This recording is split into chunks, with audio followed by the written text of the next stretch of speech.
Hi, I'm Deirdre Sargent, and I am an actor and an entertainer, and I love to read. In fact, in grade school, I would get in trouble for reading too much. Crazy, right? So, I'm going to read you I would like to read the first chapter. I don't know how long this is. Not very many pages. Of one of my absolute favorite books, Dune by Frank Herbert. In the week before the departure to Arrakis, when all the final scurrying about had reached a nearly unbearable frenzy, an old crone came to visit the mother of the boy Paul.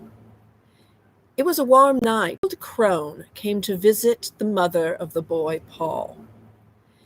It was a warm night at Castle Cal, and the ancient pile of stone that had served the Atreides family as home for 26 generations bore that cooled sweat feeling it acquired before a change in the weather. The old woman was let in by the side door, down the vaulted passage by Paul's room, and she was allowed a moment to peer in at him as he lay in the bed. By the half-light of a dispenser lamp, dimmed and hanging near the floor, the awakened boy could see a bulky female shape at his door, standing one step ahead of his mother. The old woman was a witch shadow, hair like spider webs, hooded round darkness of features, eyes like glittering jewels. "Is he not small for his age, Jessica?" the old woman asked. Her voice wheezed and twanged like an untuned balisette. Paul's mother answered in her soft contralto. "The Atreides are known to start late getting their growth, Your Reverence." So I've heard, wheezed the old woman. "Yet he's already 15. Yes, Your Reverence." "He's awake and listening to us," said the old woman. Sly little rascal. But royalty has need of slyness, and if he is really the Kwisatz Haderach, well, within the shadows of the bed, Paul held his eyes open to mere slits. Two bird-bright ovals, the eyes of the old woman, seemed to expand and glow as they stared at him. "Sleep well, you sly little rascal," said the old woman. "Tomorrow you'll need all of your faculties to meet my Gom Jabbar." And she was gone, pushing his mother out, closing the door with a solid thump. Paul lay awake, wondering, what's a Gom Jabbar? In all the upset during the time of change, the old woman was the strangest thing he had seen. Jessica, like a common serving wench instead of what she was, a Bene Gesserit lady, a duke's concubine, and the mother of the ducal heir. Is a Gom Jabbar something of Arrakis I must know before we go there? He wondered. He mouthed his strange words. Gom Jabbar, Kwisatz Haderach. There had been so many things to learn. Arrakis should be a place so different from Caladan that Paul's mind whirled with the new knowledge. Arrakis, Dune, desert planet. Thufir Hawat, his father's master of assassins, had explained their mortal enemies, the Harkonnens, had been on Arrakis 80 years, holding the planet in quasi-fief under a Chome Company contract to mine the geriatric spice melange. Now the Harkonnens were leaving, to be replaced by the House of Atreides, in fief complete, for the Duke Leto was popular among the great houses of the Landsraad. "A popular man arouses the jealousy of the powerful," Hawat had said. Arrakis, Dune, desert planet.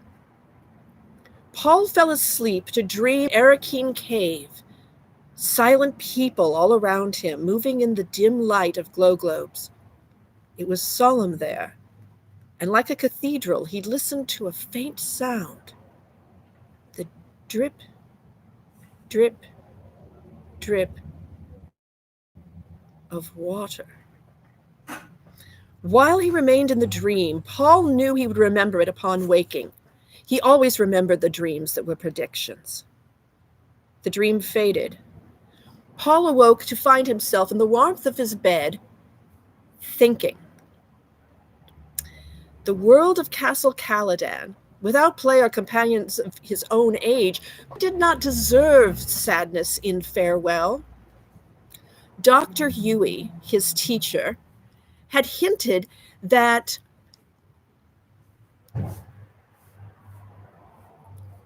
I'm sorry, I lost my place.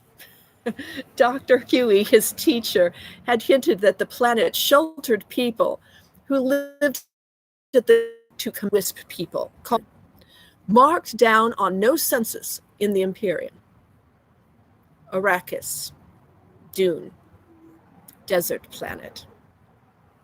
Paul sensed his own tensions, decided to practice one of the mind-body lessons his mother had taught him. 3 quick breaths, triggering the response, he fell into the floating awareness, focusing the consciousness, avoiding the unfocused mechanism of unconsciousness to be conscious by choice. Over and over, within Paul's floating awareness, the lesson rolled. When dawn touched Paul's window, all with yellow light, he sensed it through closed eyelids, opened them, hearing the then renewed bustle and hurry of the castle, seeing the familiar patterned beams, his bedroom ceiling. The door opened and his mother peered in, her hair like shaded bronze, held back with a black ribbon at the crown, her oval face emotionless and her green eyes staring solemnly. "You're awake," she said. "Did you sleep well?" "Yes." He studied the tallness of her, saw the hint of tension in her shoulders as she chose clothing from him from the closet racks. Another might have missed the tension, but she had trained him in the Bene Gesserit way, the minutiae of observation. She turned, holding a semi-formal jacket for him. It carried the red Atreides hawk crest above the breast pocket. "Hurry and dress," she said. "Reverend Mother is waiting." I dreamed of her once. Paul, she hesitated. "You must tell her about your dreams."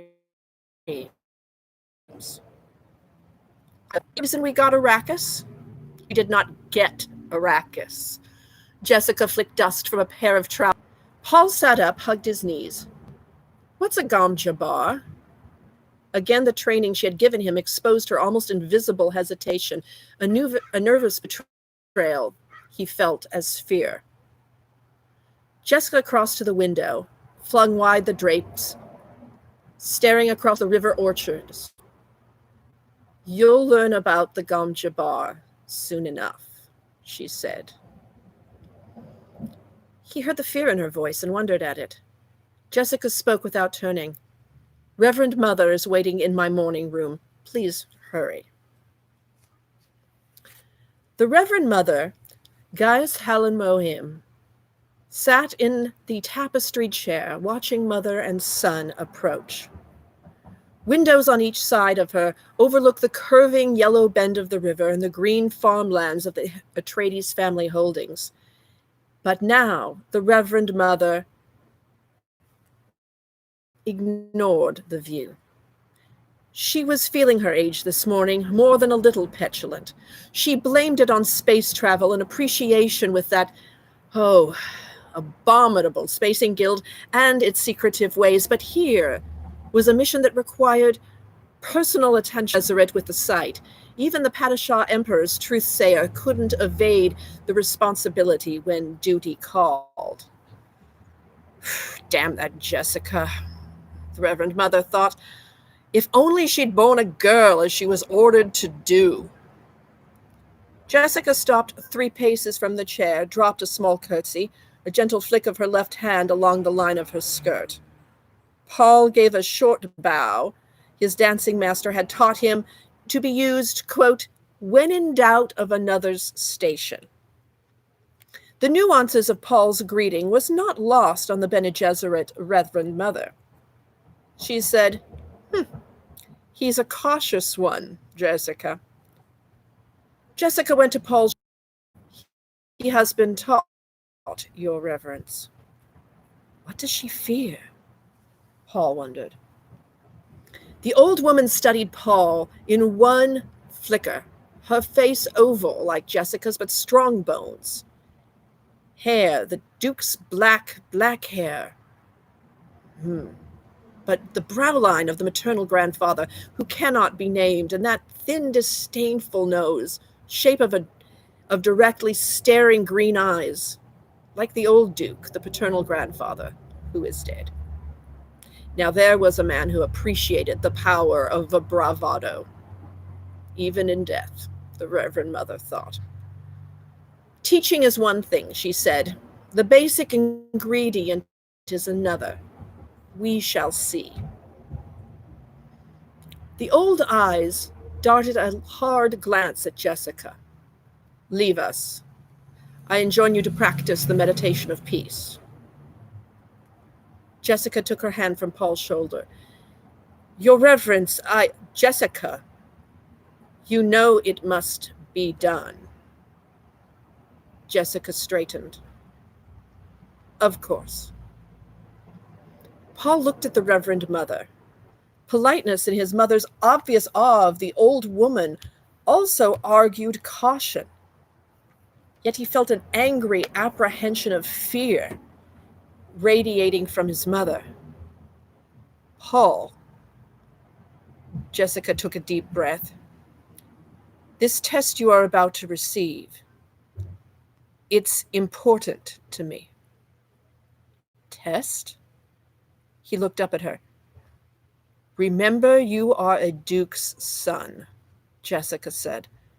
She whirled and strode from the room in a dry swishing of skirt, the door closing solidly behind her.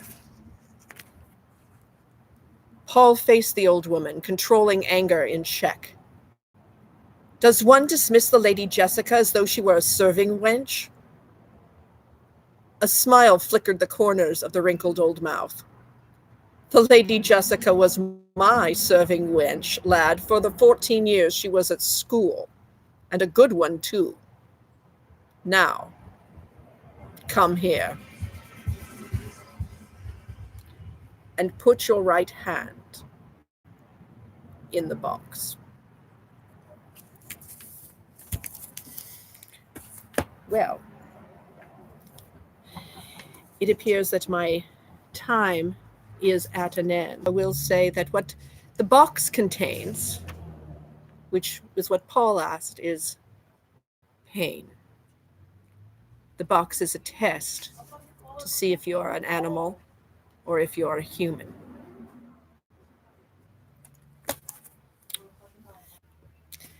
The movie from the 1980s is all right. There's a new movie coming out soon that looks a lot better, but the book is the best.